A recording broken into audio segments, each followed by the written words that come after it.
Gotta wake up early in the morning, a long way but go because I gotta find my way. The Lord need to stand up, get better warning, which makes me know where is the line, what's left. Mesdames, Messieurs, bonjour. C'est un plaisir de vous retrouver après avoir passé près d'un mois en Côte d'Ivoire durant justement cette Coupe d'Afrique des Nations 2023. Nous sommes le mercredi 14 février 2023, jour de la Saint-Valentin. Bonne Saint-Valentin à vous. Il n'y a rien de tel que l'amour. Aimez-vous, aimez votre conjoint, aimez également vos familles et surtout aimez-vous en tant que frères et sœurs sénégalais. Alors, ce 14 février coïncide également avec le début du carême de la communauté chrétienne. J'en profite pour souhaiter en ce mercredi décembre un bon début de carême à tous. Comme tous les jours, vous allez retrouver la capsule gym avec notre coach Tandara, le bulletin météo, sans oublier le bulletin d'information. Les chroniqueurs qui m'accompagnent ce matin, c'est Hassan Sine avec sa chronique IA Administration, sans oublier Khadi pour la chronique littérature. J'ai hâte de le recevoir en plateau. Aline Badarakan, mon binôme, va interroger notre invité du jour tout de suite. Je vous propose de suivre les prévisions météorologiques. On se retrouve juste après.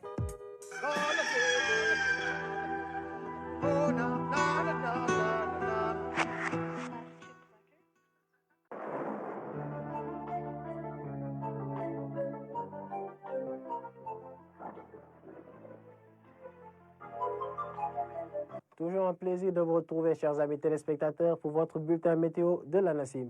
Il fera chaud au courant de ce mercredi, une chaleur qui sera notée sur pratiquement l'ensemble du territoire, mais au courant du petit matin, ce sera une certaine fraîcheur qui sera notée par endroits sur le pays. Avec l'animation satellite, nous verrons qu'un ciel chargé de nuages donc est attendu au courant de la journée, avec par moments des éclaircies qui seront notées, mais des vents qui vont souffler essentiellement d'est sur une grande partie du territoire.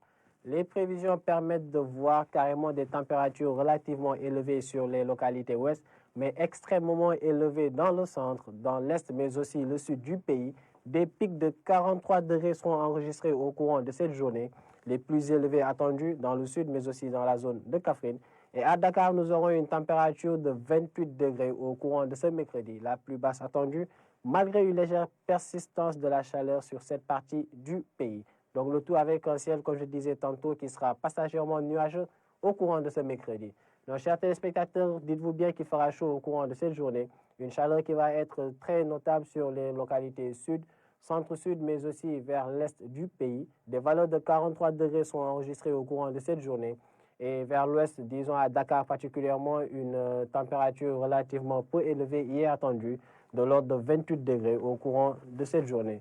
Voilà ce qui met fin à votre bulletin, chers amis téléspectateurs. Nous vous invitons donc à suivre l'information météorologique en provenance de la NACIM à travers les réseaux que voici.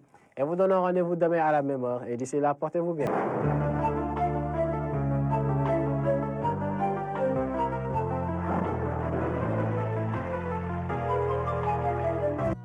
De retour en plateau, c'était les prévisions proposées par nos partenaires de la NACIM. Nous sommes en direct sur la Une, mais également sur les différentes plateformes digitales. La page Facebook Quinqueliba, mais également la page Facebook RTS1 Sénégal. Tout de suite, je vous propose de faire un peu d'exercice avec notre coach Tandara. C'est la gymnastique.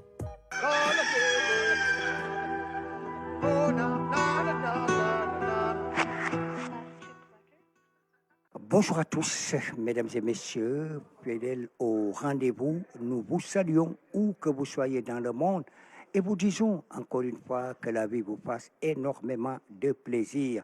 Et surtout, avec les exercices gym, je vous exhorte en tout cas, mesdames et messieurs, à répéter. C'est vrai que là, évidemment, il est plus facile de se maintenir en forme que de chercher à retrouver cette forme-là une fois qu'on l'a perdue. Voilà pourquoi je vous demande, en tout cas, mesdames et messieurs, la pratique régulière du sport. Le sport, c'est vrai, pas seulement le sport de haut niveau, mais vous avez aussi le sport de maintien. Alors, cela dit, nous allons, avec la bande élastique, revenir sur beaucoup d'exercices. Alors, des exercices de traction avec cette bande-là. On peut faire la bande avec cet élastique, l'élastibande, par exemple.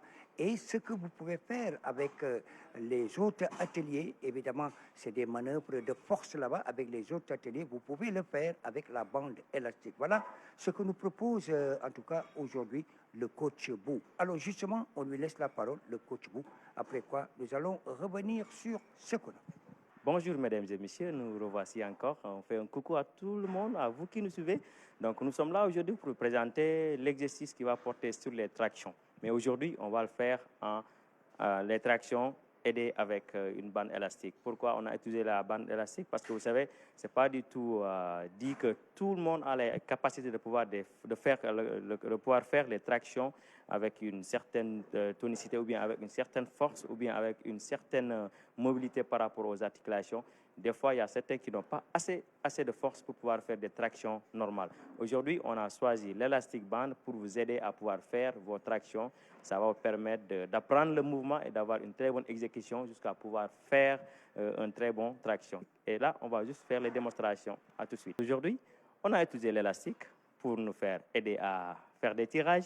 Et donc, nous voici, si vous avez l'occasion, l'élastique qui est portatif peut vous faire aider à faire de très bons tirages. Aujourd'hui, on s'en limite à cela et on va se donner rendez-vous demain, Inch'Allah, sur le plateau avec coach Tandara qui sera là-bas. Allez, à vous.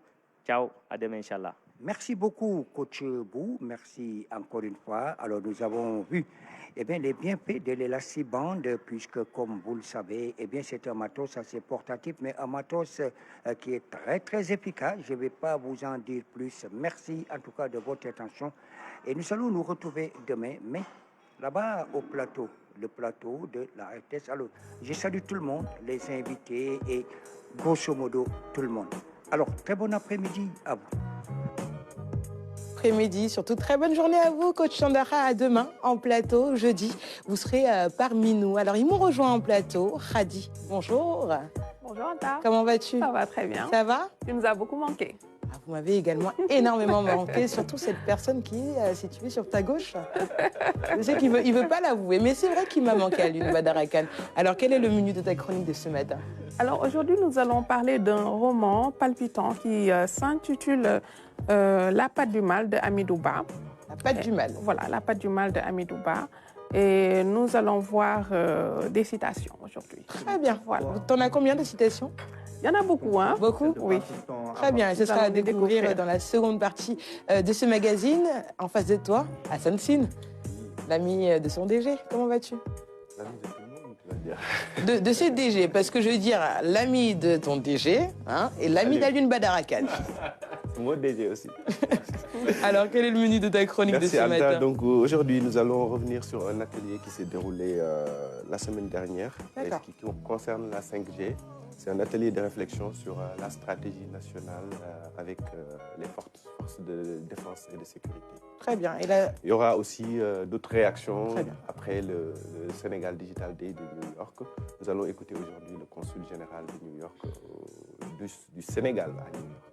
Très bien. Tu m'as l'air un peu malade. Oui, c'est la grippe, mais ça va. Ça passe. On récupère. On est le 14 février, attention. C'est juste la voix qui a changé. Très bien. On est le 14 février. Oui, oui. Très bien. Une date comme les autres. J'en connais un qui serait d'avis, justement. Alors, Alioune Badara Kane, tu m'as manqué. Comment vas-tu? La grande dame. Une date comme les autres. Tu es content? Tu exagères, Alioune Badara Kane. Bon, vous voyez, c'est un peu comme on dit chez nous, mon dom ou badienne. Comment vas-tu? Mais ça va. Tu les as tellement bien, vraiment. Et on aurait souhaité que tu restes là-bas le plus longtemps possible, que tu reviennes par exemple ce jour pour la grande fête, la fête triomphale du retour des champions d'Afrique. Mais ce n'est que partie remise. Ce n'est que partie remise. Pourquoi pas en 2025 au Maroc? Mais pourquoi pas? 2025, on y est déjà. Voilà, il faut se préparer. Dans un an et quelques mois. Voilà, apprendre de nos erreurs pour vraiment pouvoir tirer le meilleur profit de ce groupe exceptionnel du Sénégal. Après, je vais te poser la question justement, comment est-ce que tu as vécu cette Coupe d'Afrique des Nations ici au Sénégal? Avant cela, qui est notre invité de ce matin? Alors, une sérère, mais bon, celle-là, elle nous portera chance. Contrairement à ses frères et sœurs, donc on a le plaisir de recevoir Madame Diouf Aminata Diouf, qui est donc la coordonnatrice du département santé de l'ONG RABEC. L'ONG RABEC, c'est le réseau d'associations pour le bien-être communautaire. Et bien sûr, on en saura davantage donc sur cette ONG-là, comment elle se distingue des autres dans le cadre donc de la santé reproductive, l'éducation à la sexualité, malheureusement, qui fait défaut parce que dans nos différents programmes, c'est un sujet un peu tabou, on va dire. peu d'ONG donc s'y engagent. Eux, ils ont le courage donc de poser ce débat-là sur la table pour que nos jeunes, notre jeunesse soit davantage préservée de tout ce qui est IST, de tout ce qui est grossesse précoce, par exemple pour la gente juvénile féminine. Donc on reviendra sur tout cela, sur leur démarche, surtout à travers donc leur programme phare qui s'appelle tout simplement PESRA. Le PESRA, donc, c'est ce projet d'éducation à la santé sexuelle et reproductive. Donc on parlera de tout cela avec notre invitée, Madame Diouf Aminata. Bonjour Madame Aminata Diouf. Bonjour. Je suis contente qu'il fasse face à une CRR ce matin. Parce que tous les jours, bon, il nous dit tout le temps que voilà, Alpulaar, Alpulaar. Je lui ai dit comme on dit chez nous, les CRR sont les rois des Alpulaar. Comment allez-vous? Bien, merci. Ça va. Bien réveillé ce matin? Oui, bien. Alors, quand on parle de bien-être communautaire, de quoi s'agit-il concrètement? Alors, c'est juste une amélioration du bien-être de la communauté. D'accord. Permettre à ces communautés d'être autonomes, d'être bien dans leur...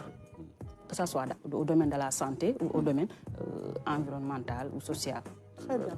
On vous a servi du quinquilibre ce matin? Oui. Très bien, je vous laisse le goûter parce qu'il a été préparé avec beaucoup d'amour par notre Cathy nationale. On va parler de quelques sujets ce matin. On va commencer peut-être par le début du carême qui débute aujourd'hui, en ce mercredi décembre à Lune Badara Khan. Bon, on en profite pour souhaiter un excellent carême à tous nos frères et sœurs catholiques, chrétiens de l'équipe de Kenkeliba. Qu'ils ne nous oublient pas également dans leurs prières. Donc on en profite pour leur faire ce petit rappel, qu'ils ne nous oublient pas dans leurs prières. Et surtout qu'ils prient pour un Sénégal de paix, pour un Sénégal réconcilié. Parce qu'on vit une période un peu délicate, c'est important cela. Et puis pour ma part, comme j'ai l'habitude de le dire, moi je m'associe à toutes les fêtes religieuses de ce pays parce que pratiquement je les fête toutes.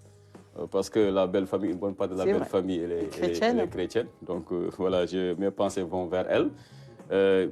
Également du côté même paternel, donc ma grand-mère, voilà, une bonne partie, elle aussi, de sa famille, elle est catholique. N'oublie pas que j'ai des racines également à Joal Fadiouth, ce qui fait que mon père aussi, voilà, ses oncles, voilà, sont des Sérères de Joal Fadiouth.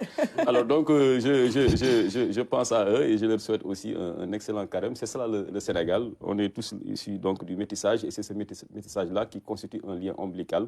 Donc pour tous les groupes ethniques donc de ce pays. Et véritablement, c'est un legs que l'on se doit de préserver donc pour le futur de notre pays. Et cela, véritablement, incombe à tout Sénégalais. Donc, excellent carême à tous nos frères et sœurs, parents, alliés, catholiques, chrétiens, on va dire. Très bien. Hadi? Alors, nous les souhaitons véritablement un bon carême à tous nos amis chrétiens, nos sœurs, nos frères, parce que moi, j'en ai beaucoup, Et véritablement, comme Alioune l'a dit, qu'ils fassent des prières pour nous, pour que la paix règne au Sénégal. Voilà. Et nous attendons leur fameux Galar. Attention, fameux Galar, mais par contre, cette année, je pense que le carême va aussi coïncider avec le Ramadan. Donc, pendant la période d'une Galar, on est censé jeûner. Ouais, voilà, parce que le Ramadan, c'est dans moins de 30 jours. Une autre belle symbolique également. Exactement. Voilà, dans le cadre un peu du dialogue islamo-chrétien. Exactement. Madame, justement, je vous laisse intervenir. Le carême qui va aussi chevaucher sur le Ramadan. Plutôt le Ramadan qui va chevaucher sur le carême. Justement, cette année, on va jeûner en même temps. Cette année. Oui, on va jeûner en même temps. Juste souhaiter un bon carême à nos amis chrétiens et qu'ils fassent beaucoup de prières. Une paix stable, surtout au Sénégal. Inch'Allah. Merci beaucoup. Alors, Hassan, une réaction très rapidement sur le carême qui débute aujourd'hui. Même chose que les collègues, souhaiter un saint temps de carême à toute la communauté catholique du Sénégal, en particulier aux amis, aux frères, aux sœurs que nous connaissons bien, qui sont des collègues, des amis et autres. Donc, que ce mois de dévotion et de piété soit donc rempli de paix, pour le Sénégal et pour nous tous. Amine. Merci beaucoup, Hassan Sine. Autre sujet, ce matin, alors hier a été célébrée la Journée internationale de la radio. Ben, ça, c'est l'affaire de Hassan Sida. C'est un pur produit de la radio. Le parfait bon Paul de Kenkeliba, toujours le poste radio collé à l'oreille. Hein. Ah, Aline Badarakan, je sais qu'il lance des pics. Alors, et je parle du vrai poste radio, hein, le vrai poste radio, hein, le vrai poste radio classique. C'est vrai cela? Bon, quand on était à Toubacouta, j'avais amené mon poste radio. D'accord, je n'ai pas prêté attention à cela. Actuellement, j'ai 2 postes radio chez moi. D'accord. Et je consomme toujours de la radio.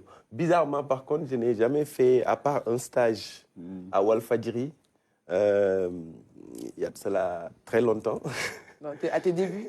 Oui, c'était vraiment à mes débuts. Je n'ai jamais fait vraiment de la radio. C'est plutôt de la télé, de la presse écrite et, voilà, et la communication maintenant. Très bien. Et elle a été célébrée hier, cette journée internationale de la radio. Oui, la radio reste quand même, pour moi, le média favori.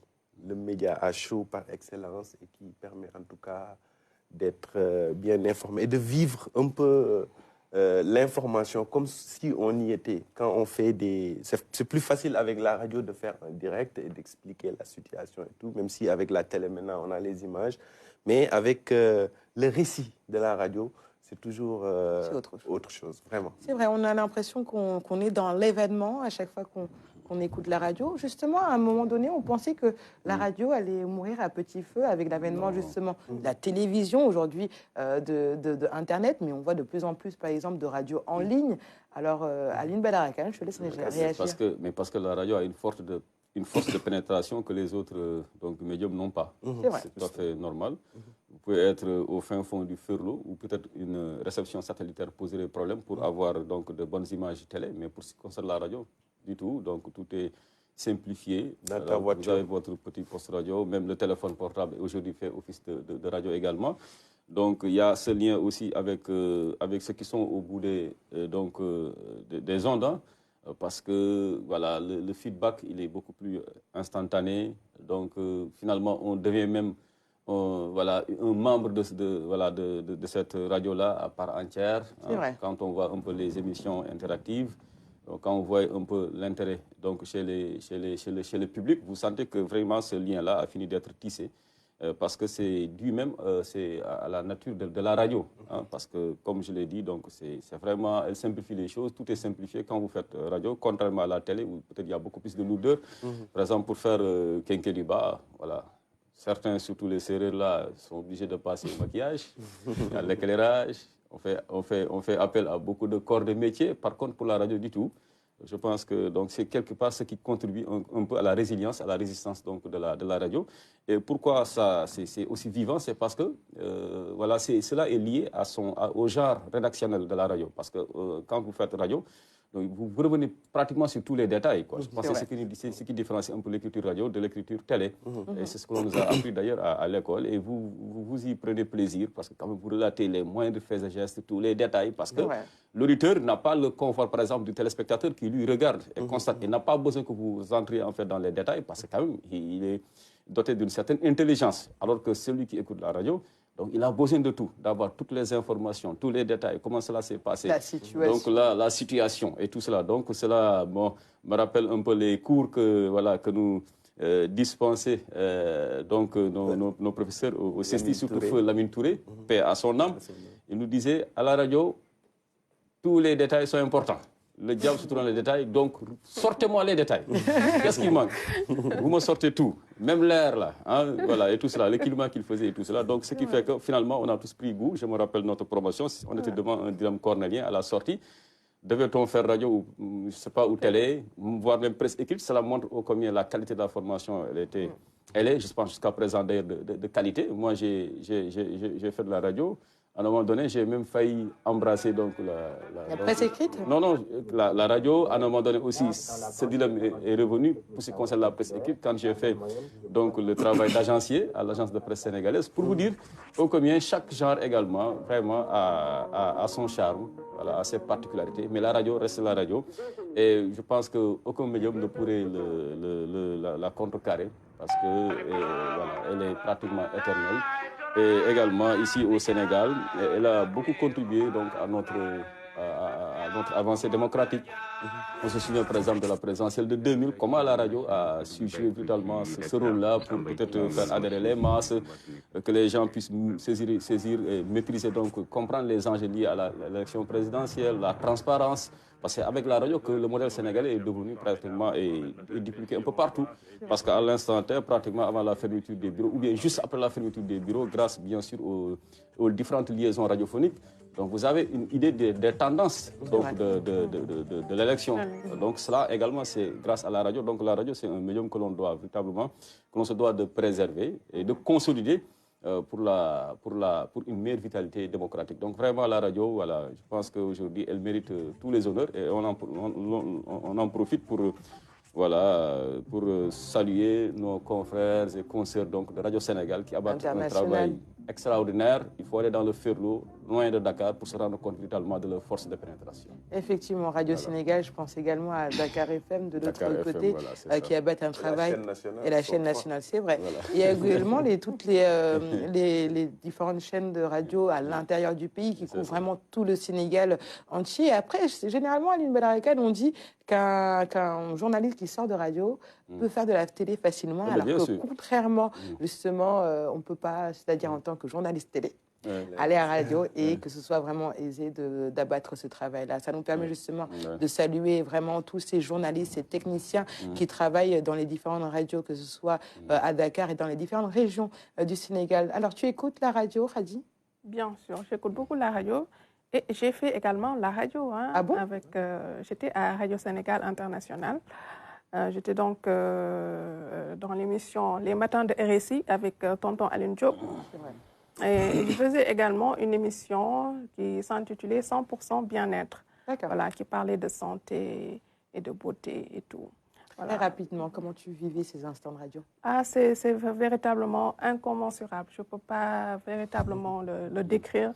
La radio, véritablement, m'a appris énormément de choses. Comme je l'ai dit, bon, je salue au passage le directeur donc de la radio, Michel Diouf. Voilà. Très bien. À qui nous souhaitons une agréable journée. Directeur Michel. Alors, Madame Diouf, vous écoutez souvent la radio? Oui, souvent. Oui. D'accord. Vous aimez bien écouter la radio? Oui. C'est vrai que généralement, la radio fait travailler un peu l'intellect de l'auditeur en écoutant. On imagine. On imagine, c'est-à-dire qu'on n'est pas fainéant mentalement, on arrive justement à s'imaginer des choses. Alors, on va fermer cette parenthèse justement radio pour peut-être ouvrir une petite parenthèse, celle de la Coupe d'Afrique des Nations. Malheureusement, le Sénégal qui a été éliminé en 8e de finale, le pays organisateur, la Côte d'Ivoire qui a remporté justement cette Coupe d'Afrique des Nations. Mais c'était quand même une belle leçon. C'est-à-dire de vie, notamment justement pourquoi ne pas se décourager en tant que justement joueur. Bon, ils ont été meilleurs 3e et ils sont revenus en force en battant le Sénégal d'abord en 8e de finale. Ça nous a fait mal, honnêtement, sur le terrain. Mais bon, on a quand même vu une belle équipe qui s'est relevée. Et comme ils disent chez eux, Cabri mort n'a pas peur de couteau. Ils l'ont démontré suffisamment sur le terrain. Je pense que ça va être une leçon dorénavant pour toutes les équipes qui s'engageront à la CAN ou bien dans n'importe quelle compétition, de savoir que tant qu'il y aura espoir, tant qu'il y aura vie, il y aura toujours espoir. Et c'est ce que la Côte d'Ivoire a su démontrer lors de cette CAN-là, parce que tout semblait pratiquement perdu au soir de l'humiliante défaite face à la Guinée équatoriale. Heureusement, voilà, les dieux du football étaient ivoiriens. Il y a eu le miracle qui s'est produit de l'autre côté avec donc ce but de dernière minute encaissé par le Ghana. Vous savez, les incidences de ce but-là, mais elles sont nombreuses. Hein, parce que pratiquement, c'est ce but qui élimine le Sénégal, toutes ces équipes-là, et qui qualifie du coup la Côte d'Ivoire et qui lui permet d'arriver en finale. Parce que si le but n'avait pas été marqué, si le Ghana n'avait pas encaissé ce but-là, le Sénégal n'aurait pas rencontré la Côte d'Ivoire. Et j'imagine bien que le Sénégal aurait eu un parcours beaucoup plus simple.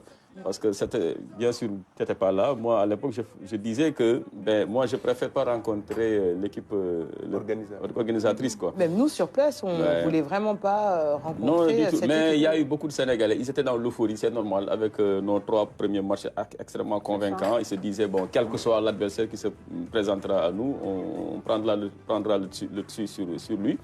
Mais c'est parce qu'ils n'ont pas bien appris de l'histoire du football sénégalais. Malheureusement, depuis 1986, le Sénégal, toujours, à chaque fois qu'il rencontre le pays organisateur, malheureusement, se fait éliminer, se fait sortir. Et bizarrement, ce pays-là, voilà. prend le trophée. Peut-être que c'est un signe des dieux. Donc moi, je ne voulais pas rencontrer la Côte d'Ivoire. Malheureusement, le sort en a décidé autrement. Mais aussi sur le match, bon, le contenu, inutile de revenir là-dessus. Je pense que notre fédération, le DTN, la direction technique nationale saura prendre les mesures idoines pour que pareille erreur ne puisse plus se répéter, parce que ça commence à être vraiment récurrent. À chaque fois, bon, voilà, on ressort les mêmes choses. Voilà, je pense que voilà, on ne remet pas le couteau. On ne va pas remuer le couteau. Mais quand même, on a facilité la tâche aux Ivoiriens. Et par rapport maintenant à la fête, ce fut une très belle fête. Vraiment, l'Afrique a été la grande gagnante. Chapeau aux Ivoiriens pour leur hospitalité. Et l'Afrique a démontré, l'Afrique subsaharienne surtout, l'Afrique subsaharienne, voilà, en dehors de l'Afrique du Sud, a démontré qu'elle a également les capacités pour abriter ce genre d'événement. Et je crois qu'il est bel et bien possible de voir, pourquoi pas, la Côte d'Ivoire dans le cadre d'une organisation élargie avec d'autres pays comme le Ghana, le Nigeria et la Côte d'Ivoire. Ça pourrait être une Coupe du Monde tripartite et que l'Afrique subsaharienne puisse abriter à nouveau donc, le mondial après celui-là sud-africain de 2010, quoi. Vraiment, chapeau aux Ivoiriens. Félicitations, ils méritent le trophée. Effectivement, ils méritent le trophée. Khady, tu as suivi. Comment est-ce que tu as vécu cette Coupe d'Afrique des Nations? Oui, c'était une belle CAN, hein, surtout avec la Côte d'Ivoire, qui est revenue de loin. Voilà, tout à fait. Et surtout, ce qui m'a beaucoup marqué, c'est l'entraîneur, hein, Hermès Faé. Voilà, bon, il a une force de caractère extraordinaire et il a su relever son équipe véritablement. On peut apprendre beaucoup de choses donc, sur cet entraîneur-là, Hermès Faé. Effectivement, voilà. Et d'ailleurs, il y avait aussi Hervé Renard qu'on a voulu prendre entre-temps. Et aujourd'hui, Hermès Faé a fait un excellent travail. Et d'ailleurs, il a été félicité par tous. Et justement, ils ont tous magnifié son travail. Il a su faire les bons changements. Il a été très tactique.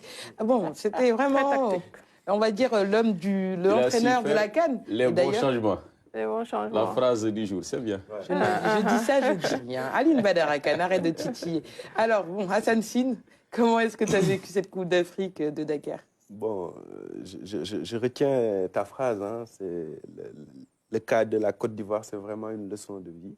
Et je pense qu'on a beaucoup à apprendre de ce qui s'est passé avec la Côte d'Ivoire. C'est-à-dire qu'il y a le mental déjà, parce que c'est vrai. Dans ta CAN, on t'humilie avec 4-0. Tu attends les dernières journées pour savoir si tu vas passer au second tour ou pas. Et malgré tout, tu reviens avec engagement, motivation, abnégation et finir par remporter le trophée. C'est vrai, on va dire que quand on organise et qu'on est devant son public, il y a un supplément d'âme, mais je pense qu'il y a aussi une force de caractère à saluer et on doit beaucoup apprendre des Ivoiriens. Et je pense que c'est une leçon de vie aussi pour le Sénégal, parce que certains Ivoiriens nous reprochent notre manque d'humilité, parce qu'avec 3 matchs, 3 victoires, champion en titre, et on se disait que c'était facile, c'était le premier face au dernier, donc ça allait être de l'eau à boire, quoi. Et malheureusement, le foot, ce n'est pas aussi mathématique que ça. Et donc, j'espère que ce sera une leçon pour nous et que la prochaine fois, on s'adaptera à l'adversaire et au contexte pour essayer, en tout cas, de prendre les matchs comme il faut. Je pense que ce n'était pas le cas cette fois-ci. Bon, mais quand même, pas de regret. Hein. On attend 2025 donc, pour essayer de prendre notre revanche. Sur le Maroc surtout, hein, parce que c'est le Maroc qui nous a un peu... C'est vrai qu'il y a le Mozambique qui a foutu comme on dit, le bordel. C'est désordre-là. Mais nous, c'est le Maroc quand même qui nous a... Parce qu'ils n'avaient rien à perdre s'ils faisaient match nul avec la Zambie. Et peut-être que la Zambie aurait été un adversaire moins coriace pour nous. C'est vrai. En tout cas, ils ont bien rendu hommage au Maroc, notamment lors de cette finale. Même vraiment dans les rues, il y a les drapeaux du Maroc qui jaillissaient un peu partout. Alors, peut-être... Madame Diouf, est-ce que vous avez suivi un peu la Coupe d'Afrique des Nations? Oui, un peu. Un peu tous les matchs, mais tous les matchs suivi, ouais, certains. Comment est-ce que vous avez jugé la prestation du Sénégal? Bon, bien. Bien. Ils ont bien joué. Il faut juste faire une amélioration pour une prochaine fois. Inch'Allah. En tout cas, tu l'as dit tout à l'heure, on n'était pas trop humble, mais il faut dire que les Ivoiriens ont le verbe facile. Trop. Donc tout se jouait vraiment sur le mental entre justement les supporters sénégalais, les supporters ivoiriens. Et comme on aimait bien dire, on avait dit tout simplement on allait venir 7 matchs, 7 victoires. Et finalement, on est venu avec 3 matchs, une défaite et on est rentré finalement à la maison. Donc, un match nul, on va dire quoi. Parce que ce match n'est pas considéré comme, comme un match gagné par la CAF, parce que ça s'est terminé au tir au but, mais l'histoire retiendra que nous sommes sortis à l'issue de ce match. On a été éliminés. De toute façon, on n'a pas utilisé toutes nos armes pour pouvoir passer, quoi. Et je ne veux pas que l'on soit dans cette logique de campagne. Encore une fois, je sais de quoi je parle. Il y a certains, par exemple, de nos amis de la fédération, qui auront peut-être envie que les Sénégalais certainement tombent dans l'amnésie et que l'on prépare la prochaine campagne ou bien les prochaines sorties de l'équipe nationale du Sénégal. Je pense que c'est encore l'erreur à ne pas répéter. Il faut avoir le courage de faire une analyse lucide de la situation, de ce qui n'a pas marché, parce que ce n'est pas une première. Nous sommes revenus du mondial en 2018 avec une élimination extrêmement difficile à avaler. À accepter plutôt, parce qu'on avait là également les moyens de pouvoir passer. Le Sénégal n'avait besoin que d'un match nul, on n'a pas su gérer cela, on s'est fait battre par la Colombie, un adversaire qui était vraiment à notre portée. En 2017, il n'y a pas eu de... En tout cas, ça n'a pas été partagé au public sportif, au public sénégalais, on a le droit de savoir ce qui se passe. Il n'y a pas eu de suivi, ou bien de bilan sur la campagne du Sénégal. Là également, on se fait battre par un adversaire, on fait sortir plutôt au tir au but, par un adversaire qui est également à notre portée, notre canne de perdu. En 2019, on se fait battre 2 fois par le même adversaire. D'ailleurs, la preuve, la Côte d'Ivoire ne s'est pas fait battre 2 fois par le même adversaire. Parce que généralement, dans la règle du football, une règle non écrite, quand un adversaire vous bat en match de poule, si vous avez la chance de le croiser généralement en finale, si vous avez remarqué, généralement. Vous le battez en finale. Sauf nous. L'Allemagne en 1974 a été battue, pratiquement humiliée par les Pays-Bas. Quand ils sont croisés en finale, voilà, les Allemands ont pris le revanche. Parce que quand même, vous avez le temps d'apprendre. Ça a été, disons, une sorte de stage. Et là, maintenant, vous mesurez les forces et faiblesses de votre adversaire. Mais nous, l'Algérie nous a ballotté 2 fois. On a été incapable de réagir. Alors donc, voilà un problème qui est là sur la table. Et il faut vraiment avoir le courage de le dire et de trouver les solutions à cela. Mais si on repart sur les mêmes bases, pour une prochaine campagne également, il y aura aussi une grosse désillusion à la clé. Et ça fera mal, d'autant plus qu'on a vraiment le matériel, on a le groupe, on a les joueurs pour vraiment valider tout cela avec au moins 2 trophées continentaux, quoi. Donc je pense que vraiment, moi, je fais cette invite-là à nos amis du football, à la fédération, voilà, pour qu'on puisse faire une analyse lucide et sans état d'âme, que les meilleures décisions soient prises, voilà, au grand bénéfice du football sénégalais. À la suite de la défaite du Sénégal la dernière fois, j'ai croisé quelqu'un au supermarché. Il m'a dit, dis à Aline Badara de ne pas trop se décourager.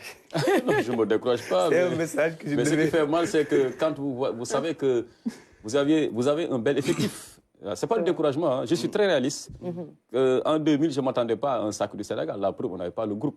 Je m'attendais à des guerriers, ils ont été sur le terrain. Et la preuve, à leur retour, les Sénégalais leur ont vraiment fait un accueil royal. Non, je parle de 2000. À 2000, oui. Contrairement à 2002. En 2002, c'était c'était normal que l'on puisse avoir des ambitions très fortes. Parce qu'on avait quand même un excellent groupe. Mais en 2004 aussi. Mais après 2004, si vous avez vu, on sentait carrément que l'équipe était en déclin. C'était normal. Même si on était en demi-finale. Même si on était en demi-finale et toute l'équipe était en déclin. Mais là, on bénéficie vraiment de tous les vents favorables, quoi.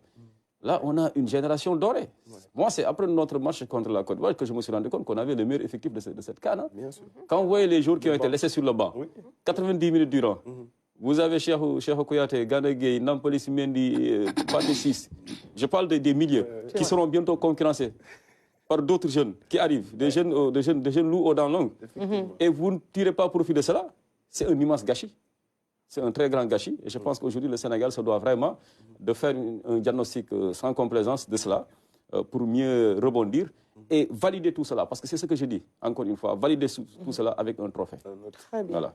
En tout cas, ce n'est pas pour défendre Aline Badara Kane. Je sais qu'avant le match, le coach a été très malade. Il a été également amené à l'hôpital. Je sais qu'il n'était pas forcément... Donc ça veut dire que... Je ne défends rien du tout. Je relate tout simplement les faits. Il n'y a personne à ses côtés pour... Je ne dis pas ça. Mais c'est ce que l'on dit, c'est-à-dire des fois, quand le Sénégal est confronté à des difficultés, on sent que le coach, il est esselé, il est seul. MS Faye, il a pu compter sur qui? Il y a l'international, l'ancien international ivoirien là, qui était à ses côtés, sur les gradés également. Mais de sources sûres, des confrères sénégalais m'ont dit que en fait, le téléphone fonctionnait merveilleusement bien entre le staff et des observateurs qui étaient sur les gradés. Était-ce le cas pour le Sénégal? Je ne sais point. D'ailleurs, on va fermer cette parenthèse. Voilà, Coupe d'Afrique des Nations. Très rapidement, la Champions League a démarré. Le Real Madrid a joué hier. Oui, et ils ont gagné 1-0. Très bien. C'est l'équipe de Pas de commentaire, ça ne m'intéresse pas. On parle du football africain. Avec leur meilleur joueur qui n'était pas là, hein, Bellingham est blessé. Quand même, on a gagné contre Leipzig, une jolie équipe de Leipzig. Bon, il lance des pics à l'une Badarakan. Bon, on va passer tout de suite à la rubrique. À l'extérieur. Hein. La rubrique e-administration, c'est celle de Hassan Sine, juste après le Digen, mais avant cela, très rapidement, la Saint-Valentin. Je ne vais pas faire intervenir à l'une Badarakan pour une raison bien précise. Saint-Valentin. Bonne fête à tous les amoureux. D'accord. Bonne fête à Madame Sine. D'accord, j'allais dire bonne fête à toi également. Khady? La Saint-Valentin, c'est tous les jours. C'est tous les jours. En tout cas, tu es bien en rouge et noir. Hein, des petits rappels. Beaucoup. Alors, Madame Diouf, Oui. la Saint-Valentin? Bon, bonne fête à tout le monde. C'est la fête des amoureux, surtout à M. Diouf aussi. Ah, bravo, Monsieur Diouf. Alors, Aline Badarakan. C'est Madame qui a sorti elle-même la cravate en disant que ça coïncide bien avec le jour. Donc, bonne fête à elle, à Madame Kane. Voilà. D'accord. Il y en a une qui sera un peu fâchée ce matin. Non, Adja Gone, elle attendra la fête des mères, elle aussi. Hein. Bonne fête à tous, vraiment à tous les amoureux, tous les couples. Et comme je le disais au sommaire, aimez-vous au sein de vos familles, aimez-vous en tant que frères et sœurs sénégalais. On va passer tout de suite à la rubrique e-administration, sans jingle. On enchaîne avec toi, Hassan Sine. Tu nous parles ce matin de la 5G, atelier de réflexion avec les FDS. Oui, les forces de défense et de sécurité qui utilisent beaucoup la technologie dans le cadre de leurs interventions. Et nous travaillons d'ailleurs avec eux sur certains aspects liés à la sécurisation, notamment les caméras de surveillance, la communication radio et tout cela. Et donc la 5G va apporter une nouvelle touche à tout ce dispositif-là. Et donc, c'était l'occasion pour Sénégal Numérique SA donc de réfléchir avec ses forces de défense et de sécurité sur la stratégie nationale de la 5G. Donc, qui est en phase de test actuellement. Certains voient parfois dans leur téléphone que c'est au lieu de 4G ou LTE, c'est 5G qui s'affiche parfois. C'est rare, donc, ça, non? Bon, c'est en phase test, donc c'est pas tout le monde, mais ça c'est en cours en tout cas d'implémentation. Et donc, comment se préparer? C'est pour cela que Sénégal Numérique a organisé cet atelier avec ses forces de défense et de sécurité. Et c'est le coordonnateur technique qui était donc l'organisateur en quelque sorte de cette activité avec toute la société. Donc je vous propose de l'écouter pour expliquer un peu le pourquoi de cette activité-là. Maintenant, la 5G va être 100 fois plus rapide que la 4G. Donc, au niveau télécommunication, il y a des bénéfices. Mais aujourd'hui, il y a une révolution industrielle. Donc, surtout sur le secteur sécurité-défense, où aujourd'hui, on a tenu à faire une rencontre avec les SDF pour les sensibiliser sur les opportunités que cette technologie apporte aujourd'hui au niveau des technologies émergentes, au niveau de la réalité virtuelle, la réalité augmentée, les opérations militaires, aujourd'hui la guerre de demain, la cybercriminalité, les cyberattaques, cyberdéfense, etc. Tout ce qui tourne autour de ça. Donc il faut comprendre que tous les objets qui sont autour de nous vont se connecter grâce à la 5G avec la très haute disponibilité. Alors, la 5G qui va bientôt s'installer, alors est-ce que ça va couvrir déjà au-delà, c'est-à-dire du côté bénéfique des forces de l'ordre ou encore des Sénégalais aujourd'hui? Est-ce que cette 5G va couvrir tout le territoire? Je pense à Tivaouane Peulh, eux qui peinent déjà à bien se connecter sur la 4G. Effectivement, hein, tous les opérateurs sont d'ailleurs en train de déployer leur stratégie par rapport à cela, que ce soit l'opérateur historique, Orange, Expresso, Free, et Promobile et les autres, pour ne pas faire de la pub. Donc, ils sont tous en train de se préparer pour le déploiement de la 5G, qui sera pas seulement pour les forces de défense et de sécurité, hein, mais ce sera pour tous les utilisateurs d'Internet, parce que c'est juste un passage d'un débit très rapide à un débit ultra rapide. Voilà, donc ça permettra de télécharger plus rapidement, de visionner sans arrêt et tout cela. Donc c'est la seule différence avec la 4G, parce qu'on est parti de 2G, 3G, 4G, maintenant on est au 5G. Tu disais tout à l'heure en off, 4G, c'est la 4e génération, la 5G, c'est la 5e génération. C'est la 5e génération, c'est en cours déjà dans beaucoup de pays. Et au Sénégal, comme je l'ai dit tantôt, c'est en phase test et ça permettra en tout cas de franchir une nouvelle étape dans la connectivité et la disponibilité d'Internet et pour fluidifier davantage les communications. Avec surtout, pour Sénégal numérique particulièrement, le câble sous-marin qui va bientôt être mis en service. Ça permettra en tout cas de permettre à l'administration d'utiliser Internet avec une bande passante beaucoup plus intéressante aux forces de défense et de sécurité qui font partie, donc, selon notre entendement de l'administration aussi, de pouvoir faire toutes leurs interventions en utilisant donc ce dispositif technologique. Hadi, toi qui es dans le domaine du numérique, c'est une bonne nouvelle, l'arrivée de cette 5G. Effectivement, c'est une excellente nouvelle d'ailleurs, parce que si on voit bien, si on remarque, nous travaillons tous sur l'Internet. Donc, on a besoin de ce 5G-là, de ce haut débit, pour pouvoir donc faire correctement nos travaux. Très bien. Alim Balakan, bon, 5G, 3G, 4G, je sais que tu dis... L'essentiel que l'on puisse accéder au Il net. Il peut même se limiter à la 3G, lui, hein, la 3e génération. Que ce soit la 2G, la 3G, mais vraiment... Mais de façon très rapide. Que l'on en finisse avec ces zones blanches. Hein, parce que quand même, ça commence vraiment à bien faire. Hein. Depuis 5 ans que je réside à Tivaouane-Peulh, on n'a pas la possibilité d'avoir la connexion Wi-Fi. Hein. Ça s'arrête juste en amont, à la sortie de Kermassar, à la cité Darussalam. Mais tout le reste de Tivaouane-Peulh, par exemple, n'est pas connecté à Internet. On n'a pas la fibre là-bas. Maintenant, je ne sais pas quelles sont les modalités sur le plan technique, comment ça fonctionnerait. Mais je crois que quand même, on est en 2024. Hein, depuis le temps que je fais le plaidoyer, je ne vois pas un ouvrier, ne serait-ce que un début de chantier, un semblant de début de chantier. Alors, sommes-nous des Sénégalais ou... Je ne sais pas, ou pas. Des Sénégalais à part. Je pense que quand même on paye l'impôt comme tout le monde. Hein, et on a droit véritablement à avoir un tel service. Mais vous avez la 4G sur votre téléphone. La 4G s'affiche. Mais même si elle s'affiche, mais pourquoi on n'a pas le droit, le luxe d'avoir la connexion fibre optique comme tout Sénégalais? Comme le Wi-Fi, quoi. Comme tout Dakarois. Nous sommes dans la région de Dakar. Nous sommes dans la région de Dakar. Bon, je pense que les acteurs, les opérateurs, il y a Sénégal numérique aussi qui a sa fibre optique, mais qui permet pas, qui ne commercialise pas auprès des citoyens. Donc, on ne peut pas vous fournir notre fibre optique. Mais pour les administrations et autres, à Tivaouane-Peulh, s'il y en a, l'appel est bien entendu par le directeur général, un bon élément. par le coordonnateur technique, M. Wakindiaï, qui vient de parler. Donc, peut-être que des efforts seront faits, sinon, je sens qu'Alioune Badara est en train de se radicaliser. Oui, mais en tout cas, je sais qu'il a produit un bon élément à son image. Hein. Tu as réponse à tout. C'est excellent. Merci beaucoup, Hassan. Alors, Madame Diouf, aujourd'hui, on parle de bien-être communautaire. Les jeunes sont tous connectés, sont tous sur leur smartphone. Alors, c'est vrai qu'il y a vraiment des avantages à cela, mais également, il y a des dangers. Oui, il y a des dangers dans les réseaux sociaux, parce que nous aussi, on a un thème qui s'appelle « Danger des réseaux sociaux ». On fait des sensibilisations. Quels avantages ou quels sont les inconvénients pour se connecter ou peut-être faire des recherches dans les réseaux sociaux. Donc là aussi, on fait des sensibilisations avec ces jeunes aussi. Mais je rejoins juste à l'une, c'est juste avoir de la connexion.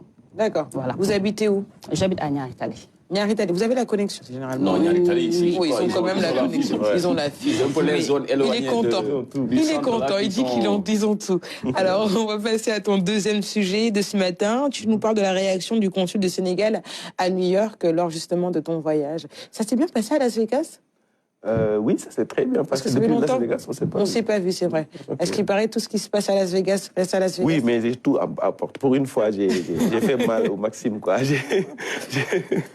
J'ai reporté tout ce qui s'est passé à Las Vegas, en tout cas en matière de développement technologique, d'intelligence artificielle surtout, parce que c'était la thématique centrale, en tout cas, de cette exposition de 2024 du CES de Las Vegas. Et entre-temps, tu es parti à New York? Voilà, je suis reparti à New York pour une activité qui s'appelait Sénégal Digital Day. C'était donc un rendez-vous à l'initiative de Sénégal Numérique SA pour faire rencontrer les acteurs du numérique au Sénégal, que ce soit des privés ou du public, et aussi la jeunesse, en tout cas de la diaspora sénégalaise, les ingénieurs, les entrepreneurs qui veulent en tout cas revenir au Sénégal ou qui veulent travailler avec les entreprises sénégalaises, et aussi des investisseurs qui sont soit sénégalais ou américains qui étaient là-bas aussi. Et donc l'événement s'est déroulé sur une journée et ça a été un grand succès vu le public qu'on a eu sur place et la qualité en tout cas des intervenants et des participants. Et d'ailleurs, ça a été présidé par le consul général du Sénégal à New York. Il s'appelle El Hadj Amadou Ndaw et il nous a donné ses impressions juste après donc l'activité. Je vous propose de l'écouter. Un grand plaisir d'avoir participé à cette journée d'échange que Sénégal Numérique a bien voulu organiser ici à New York, en partenariat avec donc l'APIX, je pense, et Dambabou, un de nos doyens.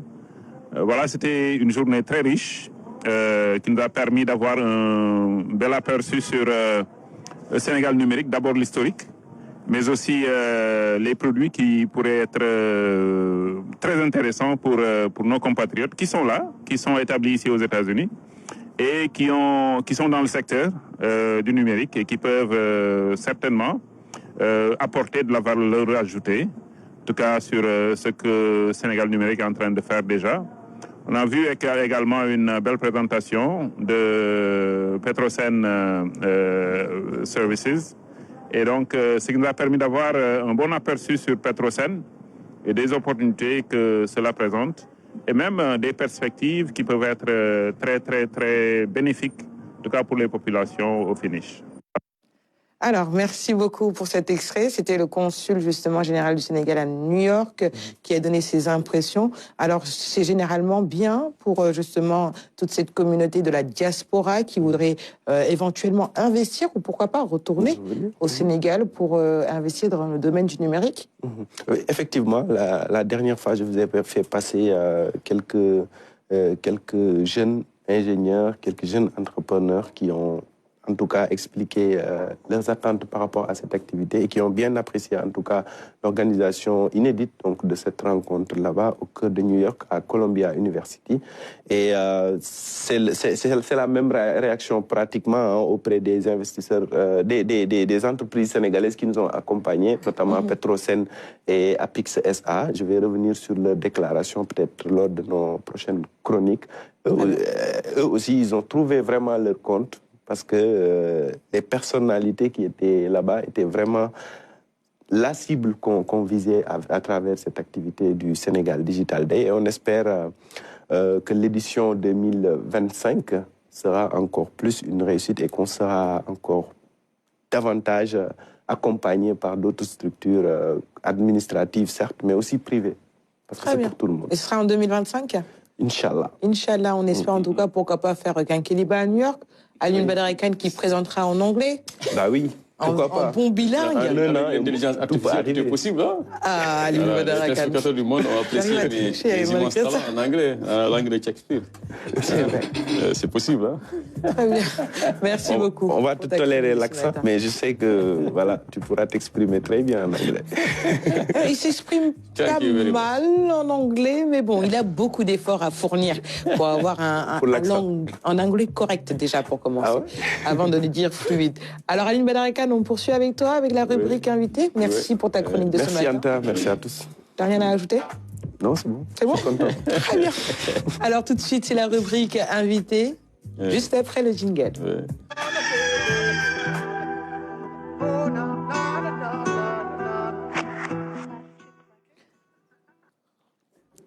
Désolée. Alors ce matin, on reçoit en plateau Madame Aminata Diouf, qui est coordinatrice du département santé de l'ONG RABEC, réseau des associations pour le bien-être communautaire. Aline Badara Khan, c'est à toi. On va parler de sujets importants, notamment d'éducation un peu sexuelle autour de la jeunesse sénégalaise. De la jeunesse, voilà, c'est ça. Une meilleure conscientisation, un meilleur encadrement donc de cette couche juvénile si fragile et exposée malheureusement donc aux grossesses précoces, surtout la gente féminine, et puis également sur les IST, et ce dans le cadre donc du projet d'éducation à la santé sexuelle et reproductive des adolescents, le PESRA que porte donc le RABEC. Et je sais qu'il y a beaucoup d'ONG qui sont dans ce créneau, hein, qui s'investissent également comme vous pour une meilleure santé reproductive ici au Sénégal et pour davantage protéger notre jeunesse. Mais par rapport à ces structures-là également, parallèlement à leurs activités, vous, qu'est-ce qui serait aujourd'hui votre marqueur, donc la plus-value que vous apportez à cette lutte-là, en termes d'originalité dans l'approche, Madame Diouf? Et c'est peut-être l'occasion pour vous également de nous présenter davantage l'ONG RABEC que vous représentez sur le plateau de la matinale. Merci beaucoup. Alors, le RABEC, c'est une ONG locale. Depuis 2003, nous sommes érigés en ONG. Et sa vision, c'est des communautés autonomes, fortes à la base, initiatives de développement communautaire pour améliorer leurs conditions de vie. Alors, qu'est-ce que nous faisons avec ces communautés? Nous faisons de la conscientisation, parce que ce sont des couches vulnérables. Alors, le RABEC fait de la formation, de la sensibilisation et aussi du suivi. Alors, concernant aussi le RABEC, nous avons plusieurs programmes. Il y a le programme, il y a le département enfance, avec 3 programmes ardents. Nous agissons avec les enfants talibés. On fait des cours de renforcement en informatique, en français, en couture, en électricité et en plomberie avec ces enfants talibés. Et il y a aussi un autre programme qui s'appelle Ardent aussi, avec des enfants qui ont entre 6 à 13 ans. Donc, nous les encadrons chaque samedi avec des cours de renforcement, avec des travaux manuels, avec aussi, chaque année, nous les amenons à un camp de vacances, que ce soit à Dakar, que ce soit aussi en dehors de Dakar. Et il y a aussi un autre programme qui s'appelle le PLAIR. Le PLAIR, c'est le programme de lutte contre l'enfance en rupture. Donc, ce sont des jeunes filles qui sont peu ou pas alphabétisées, issues de familles démunies, qui n'ont jamais fréquenté l'école. Donc, on va juste faire de la réinsertion socio-professionnelle sur place. Donc, on a 18 matières à les enseigner au niveau de ce programme avec les jeunes filles pendant une formation de 3 ans. Là, c'est un programme phare de l'ONG avec le PLAIR. D'ailleurs, même ce sont elles nos cibles par rapport à ce programme, voilà, à ce projet. Donc, il y a aussi un autre département qui s'appelle Dynamique Jeune, c'est-à-dire des formations pratiques avec un entrepreneuriat jeune, parce qu'on parle d'entrepreneuriat tout le temps. Comment on peut accompagner les jeunes qui ont déjà leur bac, qui ont déjà aussi leur diplôme sorti fraîchement de l'université, qui n'ont pas de repères. Comment est-ce qu'on peut les encadrer, les accompagner, les faire des formations? Là aussi, c'est un autre programme. Il y a aussi un autre département qui s'appelle l'économie sociale et solidaire. Donc là aussi, c'est un département de l'ONG RABEC. Et aussi là, il y a aussi la bonne gouvernance, la culture. Donc nous avons presque 6 départements que l'ONG RABEC fait.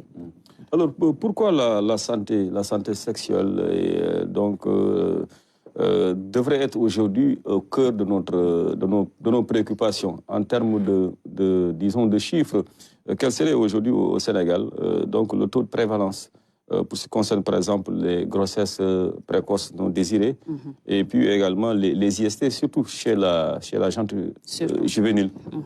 Alors, merci beaucoup. Alors, le domaine de la santé et de la reproduction, c'est un sujet qui est très limité au Sénégal, voire même un sujet tabou. On n'en parle presque pas. Du tout. Donc, nous, depuis 2000, on fait des sensibilisations. On avait des classes de SR.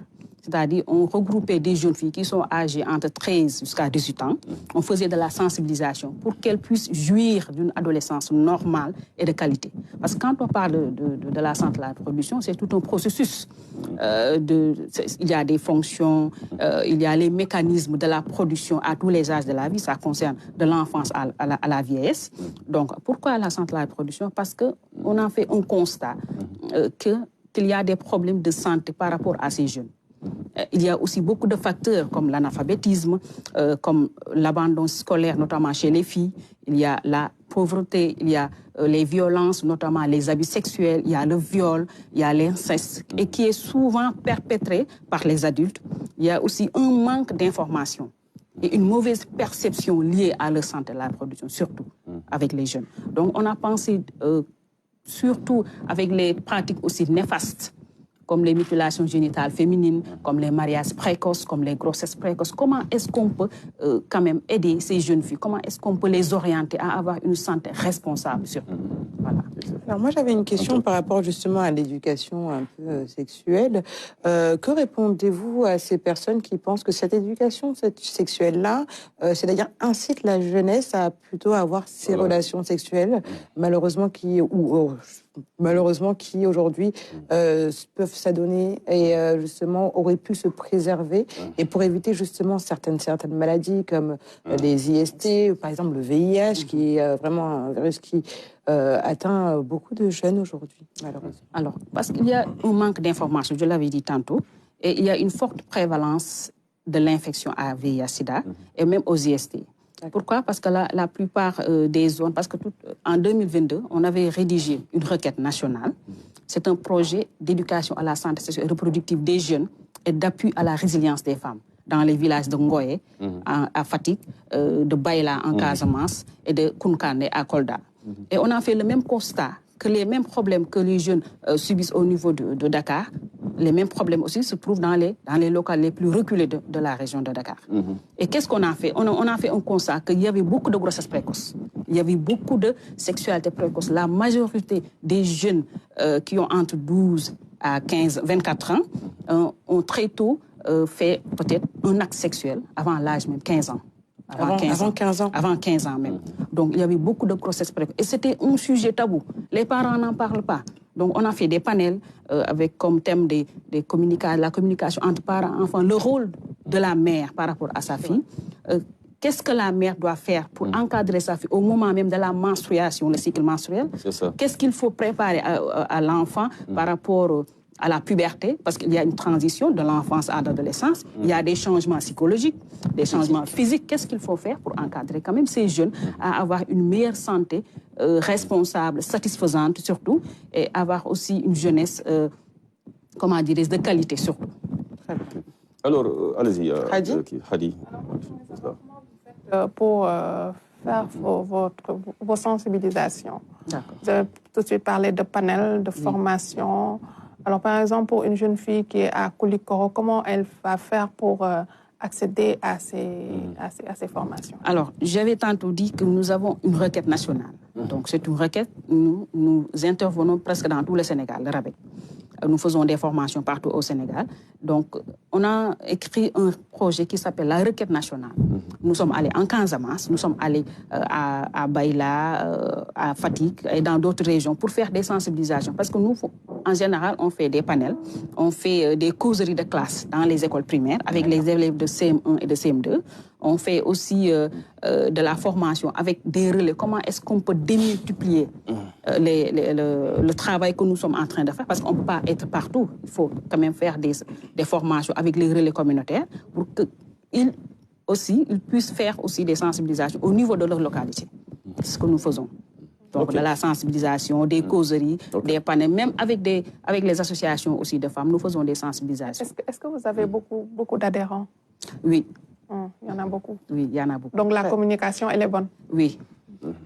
Est-ce que vous envisagez aussi d'utiliser le numérique, par exemple, pour atteindre beaucoup plus de cibles, notamment à travers les réseaux sociaux, les smartphones et tout? Je crois que maintenant, c'est de plus en plus tôt que les enfants, les jeunes, en tout cas les adolescents, ont accès à ces outils-là. On a pensé à cela parce que la cible que nous avons, le plaire, ce sont des jeunes filles qui n'ont jamais fréquenté l'école. Donc, mais la plupart utilisent le portable parce qu'on fait de l'initiation à l'informatique avec elles. On fait aussi du français et l'alphabétisation en Wolof. Donc là aussi, ça fait partie de nos projets. Pourquoi on ne peut pas quand même les orienter dans les réseaux sociaux? Parce qu'il y a des avantages et les inconvénients, surtout dans les réseaux sociaux. Comment est-ce qu'on peut les accompagner à quand même avoir une meilleure vue par rapport à cela, surtout? Très bien. Alors, vous parlez de relais communautaires. Certainement, je crois que les Badianou Gors sont mis à contribution. Mais il y a aussi voilà, cet autre levier que vous pourriez activer, que sont les imams. Parce que pourquoi ils sont importants? Parce que certains d'entre eux, c'est un secret de polichinelle, pensent que cette question-là agitée publiquement pourrait peut-être ouvrir la voie au libertinage.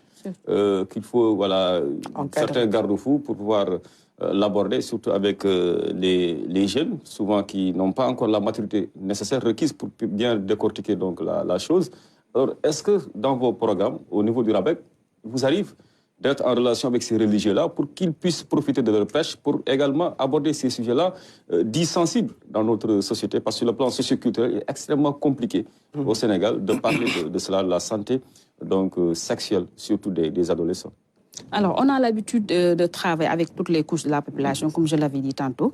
Mais en ce qui concerne la santé sexuelle et reproductive, on ne peut pas faire de sensibilisation sans pour autant impliquer les Badianou Gors, sans pour autant aussi impliquer les délégués de quartier, sans pour autant aussi impliquer peut-être les présidents des ASC ou les relais communautaires. Donc, on ne peut pas faire de sensibilisation sans l'implication quand même de ces personnes. Mais on a jugé nécessaire, si par exemple au niveau religieux, comme on dit, c'est un sujet tabou, on n'a pas encore impliqué les imams ou les prêtres et tout ça, mais on va y penser quand même, parce que c'est un sujet qu'il faudra faire des débats, surtout dans les télés ou dans les radios. Mais vous, si vous n'osez pas faire le premier pas, ça restera toujours tabou. Non, nous, on fait de la sensibilisation partout. Ce n'est pas un tabou pour nous, parce que nous, on est à l'aise. Il faut que vous alliez à la rencontre donc, de ces religieux surtout, mais on est à l'aise de parler quand même de la santé de la reproduction. On va dans les télés, dans les radios communautaires surtout, faire la sensibilisation dans les réseaux sociaux et tout ça, dans les zones les plus reculées du Sénégal. Donc, ce sera juste un plus, un bonus. Pourquoi? Pour ne pas dire... pour aller juste voir ces imams dont vous venez de parler. Merci beaucoup, Madame Diouf Aminata. Je rappelle que vous représentez l'ONG RABEC dans le cadre du programme PESRA pour une meilleure santé reproductive ici au Sénégal et pour mieux également conscientisation des jeunes par rapport aux risques que représentent donc certaines pratiques sexuelles non maîtrisées, surtout que beaucoup d'entre eux ne connaissent pas trop, en tout cas, ces enjeux-là. Donc, c'est dans le cadre de ce programme PESRA. Et dans la deuxième partie, on parlera bien sûr des objectifs, de vos attentes, en termes du nombre de jeunes que vous comptez bien toucher à l'issue donc de ce programme, mais également sur les autres activités de l'ONG RABEC. Merci d'être avec nous. Restez sur le plateau. Avec nous, et justement d'autres questions, comme le disait tout de suite Aline Badaraka, dans la seconde partie de ce magazine. Je rappelle que nous sommes en direct sur Facebook, vous êtes nombreux à nous écrire. Je vais lire quelques-uns de vos messages dans une poignée de minutes. Juste après le clip toujours, soufflons un peu en musique, on se retrouve tout de suite après.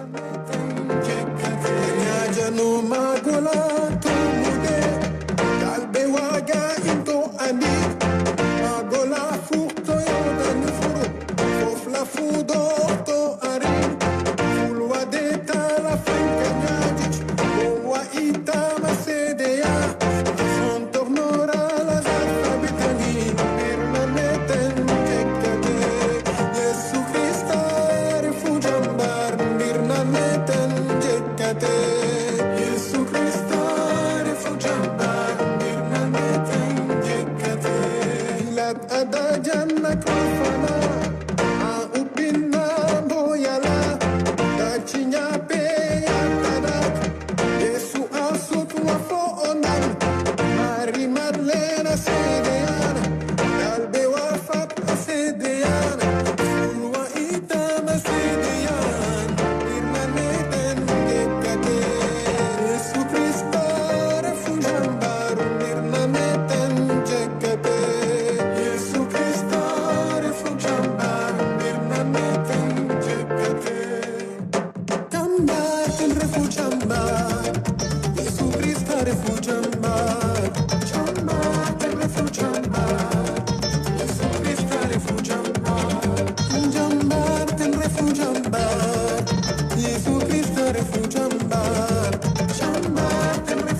Fulgence qui justement chantait Jésus-Christ, et ça nous permet encore une fois de vous souhaiter un agréable carême qui débute aujourd'hui. Tout de suite, le bulletin d'information. Quelles sont les informations à Dakar, au Sénégal et à l'international?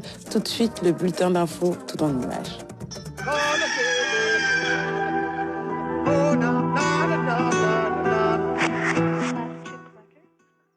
C'est une session ordinaire qui intervient dans un contexte où l'Afrique subit les contre-coups d'une crise multiforme. Le chef de l'État résume les enjeux dans son intervention au débat. Je note avec vous que les progrès en matière de développement socio-économique sont réels. Malgré ces résultats, il convient de reconnaître que l'Afrique reste encore confrontée à des défis et des menaces complexes au cours des dernières années. L'Agence de développement de l'Union africaine, conformément à son mandat, devrait se concentrer sur des résultats transformationnels dans des domaines bien précis. Nous avons suivi le rapport avec beaucoup d'intérêt, mais nous voyons la diversité des champs d'intervention. Je pense qu'il est important de resserrer les priorités pour que le NEPAD continue à concentrer ses efforts sur l'infrastructure. Dans le domaine de l'infrastructure, nous avons les infrastructures routières, ferroviaires, logistiques, mais nous avons surtout l'énergie et l'agriculture. Je crois que nous avons là des priorités sur lesquelles le continent, à travers notre mécanisme et à travers le futur fonds de développement du NEPAD, nous pourrons obtenir des résultats très importants. Maintenant, il est vrai que les autres sujets sont aussi importants, notamment la mise en valeur du potentiel de créativité et de capacité d'innovation de nos jeunes dans la croissance économique du continent. Promouvoir l'intégration par le développement des infrastructures est donc un défi fondamental, de même que la mobilisation des ressources. Le deuxième sommet que j'ai pu accueillir en février 2023 à Dakar sur le financement des infrastructures a posé des actes forts dans l'accélération du financement du PAP 2 du PIDA, qui est le programme d'action prioritaire. J'exhorte toutes les parties prenantes à diligenter sa mise en œuvre. Enfin, la prise en charge par l'Afrique de son propre développement nécessite une mobilisation conséquente des ressources, à commencer par les ressources domestiques, par l'exploration de nouvelles sources de financement et la diversification des partenariats. Je salue donc la création d'un fonds de développement au NEPAD qui pourrait nous ouvrir de nouvelles perspectives dans l'appropriation du financement des projets et programmes de l'Union africaine. Le rapport de performance présenté révèle donc des progrès réels. Mais le NEPAD, présidé actuellement par l'Égyptien Abdel Fattah el-Sisi, devra faire face aux vicissitudes d'un monde toujours en crise.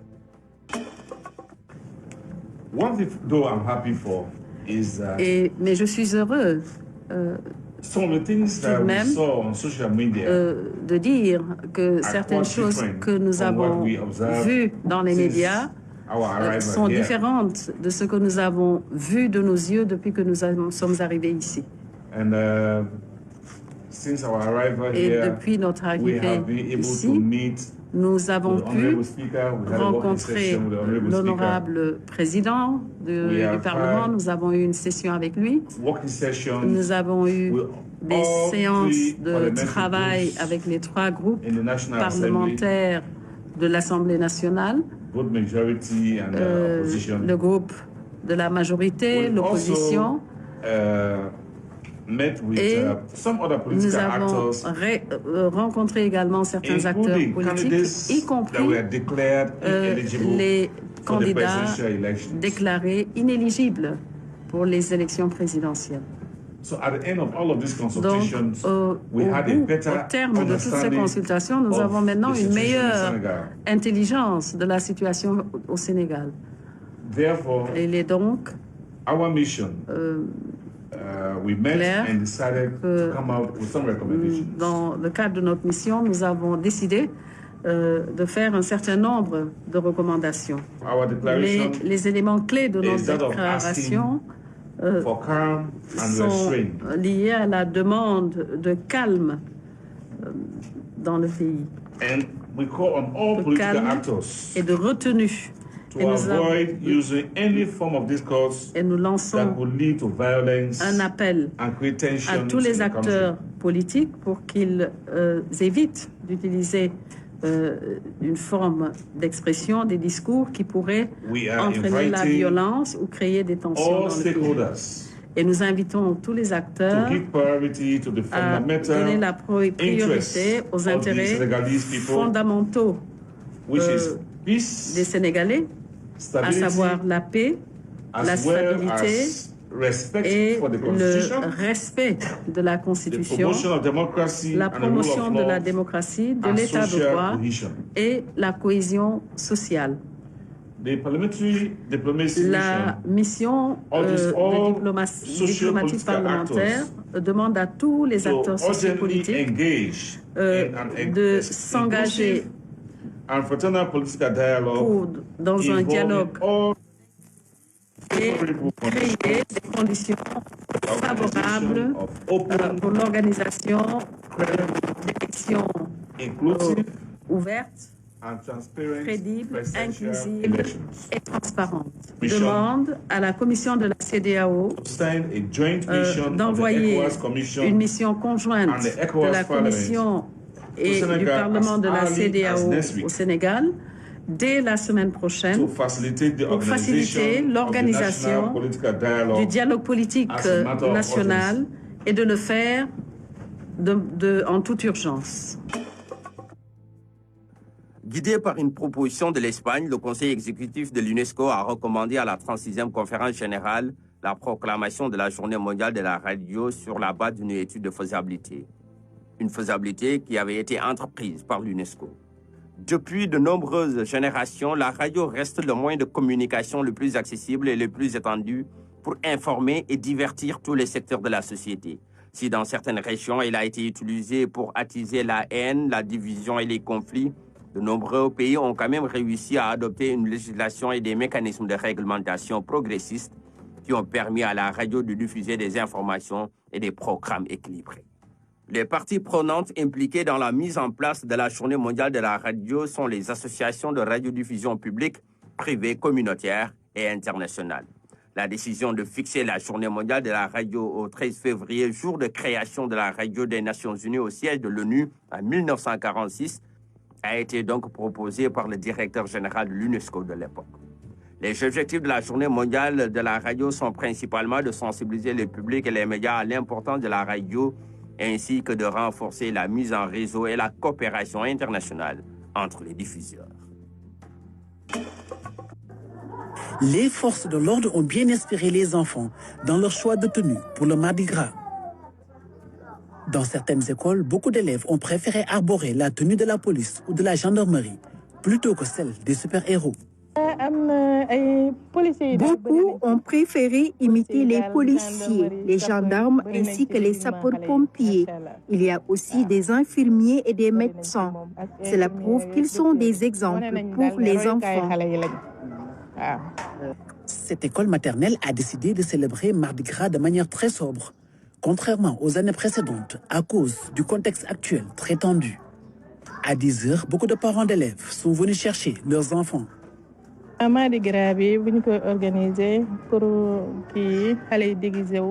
organise cette fête pour les enfants. Chaque année, les enfants viennent avec leur déguisement. Cette année, avec la situation, on a préféré garder les enfants dans l'établissement. Ils ne sont pas sortis comme les autres années, mais leurs déguisements sont magnifiques.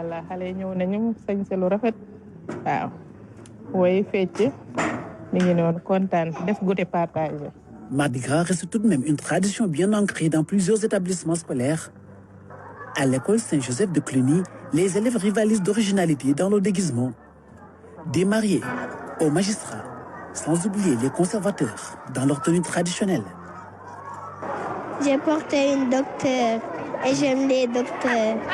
Oui, je suis déguisée à mon ethnie et je suis fière de l'être.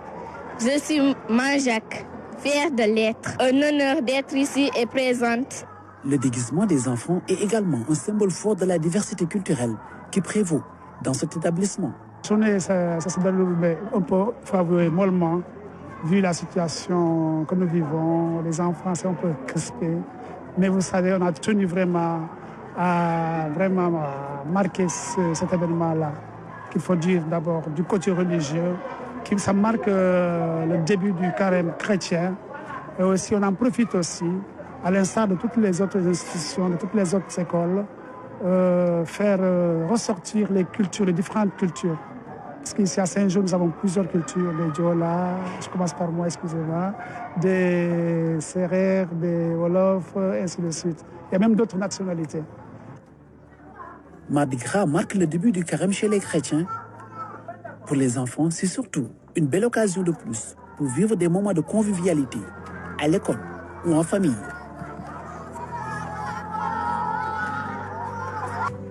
C'était le bulletin d'information proposé par la rédaction de la RTS. Hier a été célébré le Mardi Gras. Les enfants se sont déguisés en tenue traditionnelle ou autre. Bon, on a vu quelques images circuler aussi. Adorable, avec leur déguisement. Voilà, et Alioune Badara Kane me parlait tout à l'heure qu'il avait fait, il avait préparé qu'est-ce que tu as fait, Alioune? Un déguisement pour... Dis-nous tout, qu'est-ce que tu as fait? Non, pour cette année-ci quand même, bon... Tu as fait des efforts non, c'est surtout madame qui s'en est occupée pour cette année-ci, quoi. On n'a pas été surpris par le Mardi Gras, mais l'année dernière, pour ce qui concerne le garçon, comme on a été un peu surpris, bon, il avait déjà son djellaba et tout cela, donc je lui ai prêté mon bonnet, que je porte souvent. Plus maintenant le qui là, comment on appelle ça encore, hein? L'écharpe. Voilà, l'écharpe, voilà, exactement. Bon, il a ses marakis et je l'ai un peu maquillé, donc avec bien sûr une barbe artificielle toute blanche là, pour lui dire que vous faites office de sage d'imam. Alioune Badara Kane. Voilà. C'est pas mal ça. La suite de consommation maintenant, on nous pousse à acheter, c'est incroyable. Maintenant, les parents même pour le Mardi Gras, c'est ruine quoi. C'est vrai. En tout cas, c'est bien pour la bonne humeur, pour la fête des enfants. Exactement, et qui marque généralement la veille du carême. On a reçu beaucoup de messages sur nos plateformes digitales, notamment sur Facebook. Samba Guissé qui dit « Bon retour, Anta. Madame notre invitée, ne fallait-il plutôt pas avoir accès à vos interventions auprès des familles, surtout des mères au sein des familles, pour qu'elles aident les directeurs de leur progéniture aux méfaits de la sexualité précoce ?» Très rapidement. Pardon. C'est-à-dire qu'il demandait pourquoi pas justement faire intervenir les mères de famille pour qu'elles aident les directeurs de leur progéniture aux méfaits de la sexualité. Sans doute les directeurs d'école. On interpelle les mères de famille parce j'avais dit tantôt qu'il y a un thème qu'on appelle la communication entre parents-enfants. Comment est-ce qu'on peut impliquer la mère à mieux faire une prise en charge par rapport à sa fille? Donc les mères de famille aussi, elles sont impliquées dans ce programme. Super, très bien. Alors Sadi Diane qui dit également bon mercredi à tous et bon carême à nos parents chrétiens. Autre message de Mokhtar Senghor, fidèle téléspectateur, qui dit bon carême à la communauté chrétienne. Gatou Alessek également, saint temps de carême à tous nos parents chrétiens. Alors merci de votre fidélité renouvelée à ce magazine. Oui, Alune, on avait un autre message qu'on a reçu notamment sur WhatsApp, c'est ça, qui dit bonjour toute l'équipe de Kinkeliba.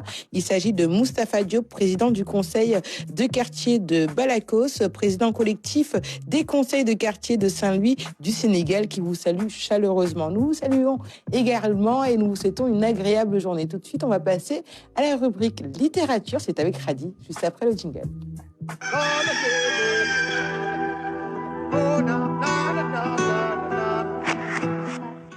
Alors Radi, ce matin, tu nous parles de l'ouvrage La patte du mal de Hamidouba. D'abord, l'auteur et l'œuvre.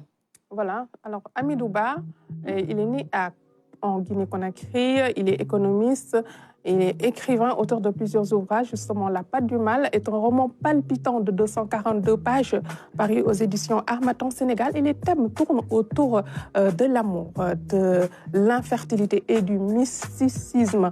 Alors, c'est l'histoire de Safietou et de Souleymane. Alors, ils sont jeunes, ils sont très amoureux, ils ont un lifestyle richissime et c'est un couple parfait. Mais il y a toujours un mais en amour, comme l'a si bien dit le célèbre réalisateur américain Woody Allen, qui dit donc aimer, c'est souffrir. Alors, il souffre. Pourquoi? Il souffre parce qu'il peine à avoir un enfant. Et là, il se tourne donc vers la médecine traditionnelle. Et on offre de soulagement puisque Safietou finalement tombe en état de grossesse. Mais là encore, il y a un hic. Alors, l'enfant, le futur bébé donc, est offert en sacrifice à un djinn qui a pactisé avec ce diable-là. Pourquoi? Comment faire pour briser ce pacte? C'est toute la trame donc de ce roman époustouflant, je dirais. Alors, je vous propose justement de regarder le premier extrait. Ce message fort au niveau de la jeunesse, celle de faire attention, celle de ne pas tout le temps avoir recours à la médecine mystico-religieuse ou quoique, qui peut être totalement dangereuse, notamment sur le plan psychique lorsqu'elle est très mystique et même sur le plan médical, parce qu'il y a un médecin qui disait que le problème de ces femmes, lorsqu'elles décidaient de se présenter devant un hôpital, c'est que leur réserve ovarienne était totalement bousillée. Pourquoi? Parce qu'ils n'avaient plus tellement de médicaments traditionnels que finalement, il était trop tard maintenant de pouvoir faire quelque chose, alors que c'était juste un problème qui était bénin et qui demandait juste un petit traitement. Les couleurs sont très, très importantes pour moi, tout comme la couverture du livre et le résumé qu'il y a derrière. Ça, je dirais, c'est plus sur le plan marketing. Pourquoi? Parce qu'au niveau, quand le lecteur, il y a tellement d'ouvrages en fait aujourd'hui sur le marché, pour moi, dès que le lecteur il voit l'ouvrage de loin, ça doit le tenter. L'ouvrage doit être attractif, il doit être curieux, ça doit susciter en fait sa curiosité. Donc le rouge, déjà, c'est très vif et attractif, mais en plus de cela, ça renvoie à des choses très obscures, des choses, bien évidemment, que je traite dans mes ouvrages. Dans tous les 3 livres, il y a du rouge, il y a du noir. Chapitre 40, page 199. Sur Terre, Dieu a séparé le monde des djinns du monde des humains par un voile. Nous ne pouvons ni les voir, ni les entendre, mais parfois nous sentons leur présence, aussi bien pour nous que pour eux. Hémisphère, je veux cet enfant une fois que Mounia aura mis la main dessus. C'est un risque, mon roi. Cet enfant mi-humain, mi-djinn parmi nous, est-ce une bonne solution, mon roi? Ne me discute point, Hémisphère. Entre en contact avec Mounia et dis-lui que s'il met la main sur l'enfant, nous lui permettrons de revenir parmi nous. Mais mon roi, vous savez bien que vous ne pouvez amener cet enfant dans ce monde que si on vous l'offre par pacte. N'y avait-il pas un pacte entre Mounia et les hommes pour cet enfant? Non, ce n'était point celui-là, mon roi. Mais en ce moment, une famille lui doit un enfant qui devait venir au monde cette nuit. Est-ce un garçon? Non, hélas, mon roi, c'est une fille. Non, je veux un garçon. Trouvez une solution pour qu'on nous l'offre en échange de quelque chose. Très bien, mon roi. Je vais immédiatement entrer en contact avec Mounia. Faites vite dans ce cas. Le temps presse. Magnifique, cette note de lecture de Amadouba, auteur du livre La Patte du Mal. Alors, Radi, quand on parle aujourd'hui de médecine traditionnelle, il y a aussi des arnaques. Tout à fait, Anta. Alors, ils profitent des moments de faiblesse de ces couples-là pour les dépouiller de leurs biens. Justement, un fait d'actualité qui s'est déroulé à Conakry en 2017 a inspiré l'auteur parce qu'il y avait une dame qui se faisait passer pour une guérisseuse d'infertilité et donc qui véritablement arnaquait les femmes. Finalement, elle a été arrêtée par la police. Donc, en utilisant un style particulier, l'auteur dénonce ces pratiques-là et l'auteur également alerte les femmes. Alors, je vous propose tout de suite de regarder le deuxième extrait. Je pense assez singulier dans la mesure où j'écris comme si c'était un film. J'écris avec des expressions comme scène. Par exemple, on est là d'un coup à Conakry, puis la scène d'après, le chapitre d'après, on est à la baie, dans le chapitre, etc. J'écris comme un film tous mes ouvrages et je pense que c'est un style qui me caractérise assez particulièrement et qui va vraiment se concrétiser dans les prochains ouvrages où je vais essayer de maintenir cette dynamique, d'essayer d'écrire comme si c'était un film. Parce qu'aujourd'hui, il faut constater que malheureusement, la jeunesse lit de moins en moins. Ce qui les intéresse, c'est les films, c'est la télé. Donc j'essaie d'adapter, de trouver un juste milieu entre les ouvrages littéraires et ce que les jeunes aiment aujourd'hui, c'est-à-dire la vidéo, la télévision. Moi, j'écris sous forme d'opus, en fait, de tomes. Par exemple, la mystérieuse disparition du talibé, à la fin du livre, il y a le talibé qui va en France.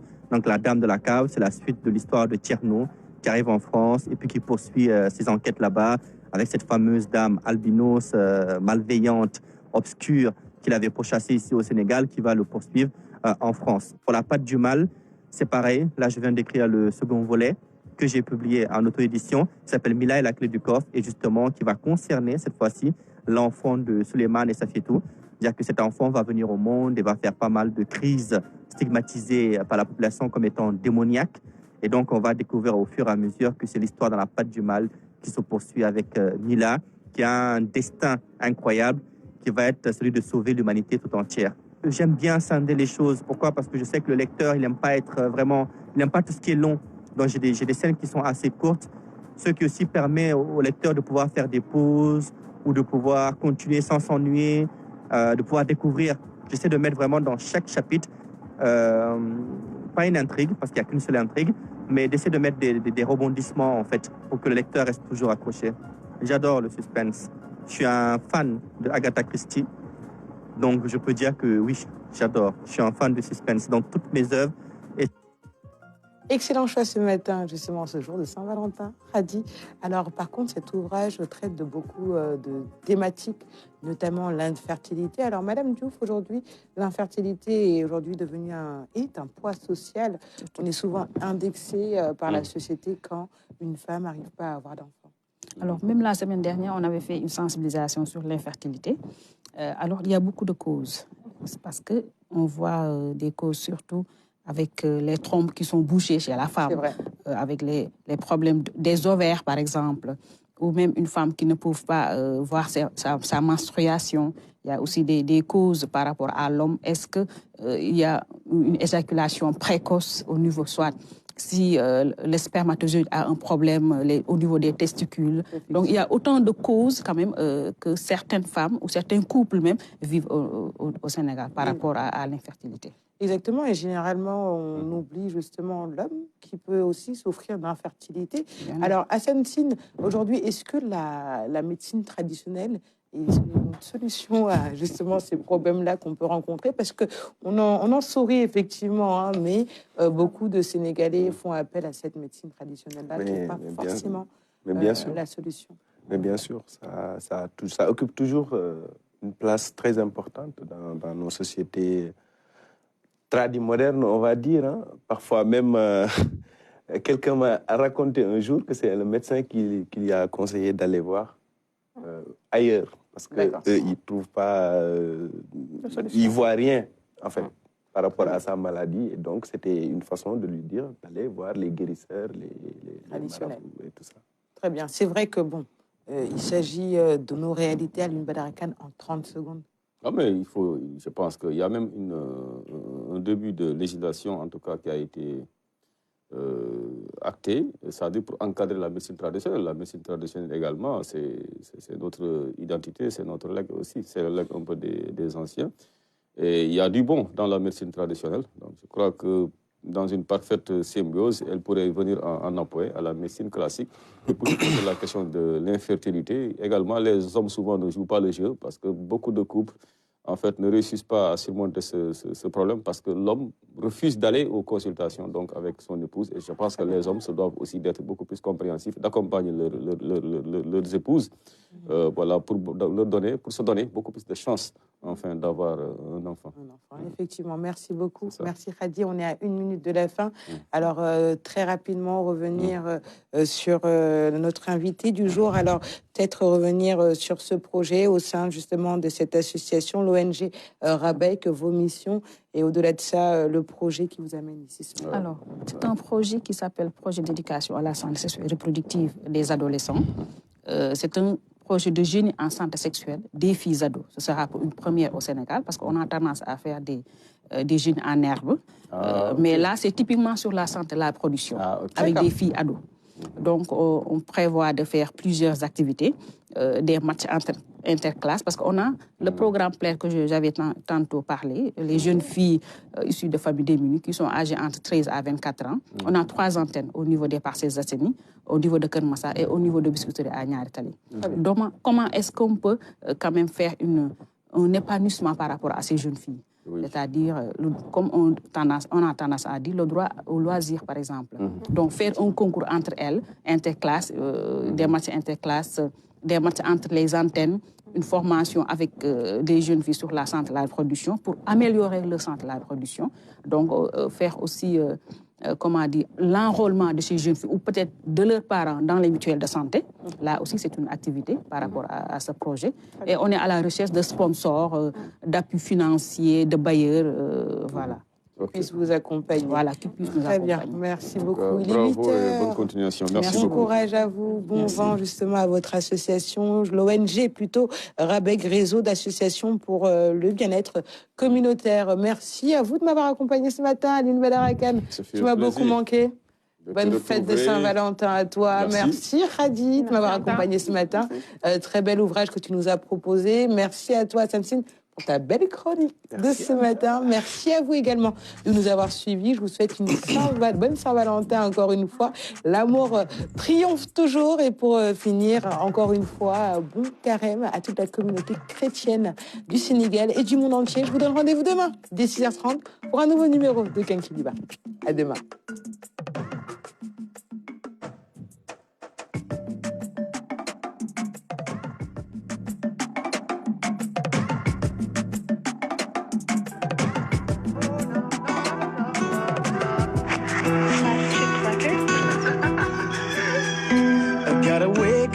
Early in the morning, a long way, but go because I gotta find my way. The Lord need to stand up, get there better warning, which makes me know where we.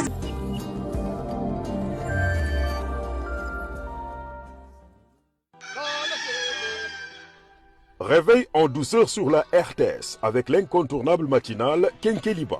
Bonjour, il est 6h30. Merci de choisir les programmes de la... Suivez-nous les matins de 6h30 à 8h pour un contenu riche et varié. Nos équipes dynamiques et chaleureuses vous livrent de bonnes informations, de la météo, des chroniques sur la culture, l'éducation, les technologies, les sports, la santé ou encore les tendances mondiales. Utile et agréable, Kenkeliba vous propose aussi tous les matins des invités experts dans leur domaine, des conversations en profondeur sur des thèmes de société.